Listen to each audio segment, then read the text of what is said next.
Hello guys, ನಮಸ್ಕಾರ. ನಾನು ಇವತ್ತು ನಿಮಗೊಂದು ಸಣ್ಣ ಕಥೆಯನ್ನು ಹೇಳೋದಕ್ಕೆ ಇಷ್ಟಪಡ್ತೇನೆ.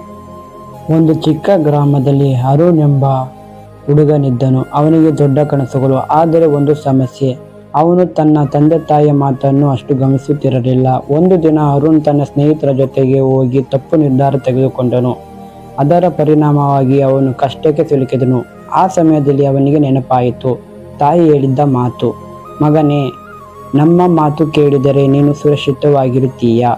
ಅವನು ಮನೆಗೆ ಹೋಗಿ ಬಂದು ತಂದೆ ತಾಯಿ ಮುಂದೆ ನಿಂತು ಕಣ್ಣೀರಿಟ್ಟು ಕ್ಷಮೆ ಕೇಳಿದನು. ತಂದೆ ಅವನನ್ನು ಅಪ್ಪಿಕೊಂಡು ಹೇಳಿದನು, ನಮ್ಮನ್ನು ಸನ್ಮಾನಿಸುವವನು ಆಶೀರ್ವಾದವನ್ನು ಕಾಣುತ್ತಾನೆ. ಆ ದಿನದಿಂದ ಅರುಣ್ ತನ್ನ ತಂದೆ ತಾಯಿಯನ್ನು ಗೌರವಿಸಲು ಆರಂಭಿಸಿದನು. ಅವನ ಜೀವನವು ಬದಲಾಯಿತು, ಸಂತೋಷದಿಂದ ಆಶೀರ್ವಾದದಿಂದ ತುಂಬಿತು. ನಿನ್ನ ತಂದೆ ತಾಯಿಯನ್ನು ಸನ್ಮಾನಿಸಬೇಕು, ಇದು ವಾಗ್ದಾನ ಸಹಿತವಾಗಿ ಆಜ್ಞೆ. ಎಫೆಸದವರಿಗೆ 6:2. ವಾಗ್ದಾನ ಸಹಿತವಾದ ಮೊದಲನೆಯ ಆಜ್ಞೆಯನ್ನು ಕೇಳಿರಿ, ನಿನ್ನ ತಂದೆ ತಾಯಿಯನ್ನು ಸನ್ಮಾನಿಸಬೇಕು.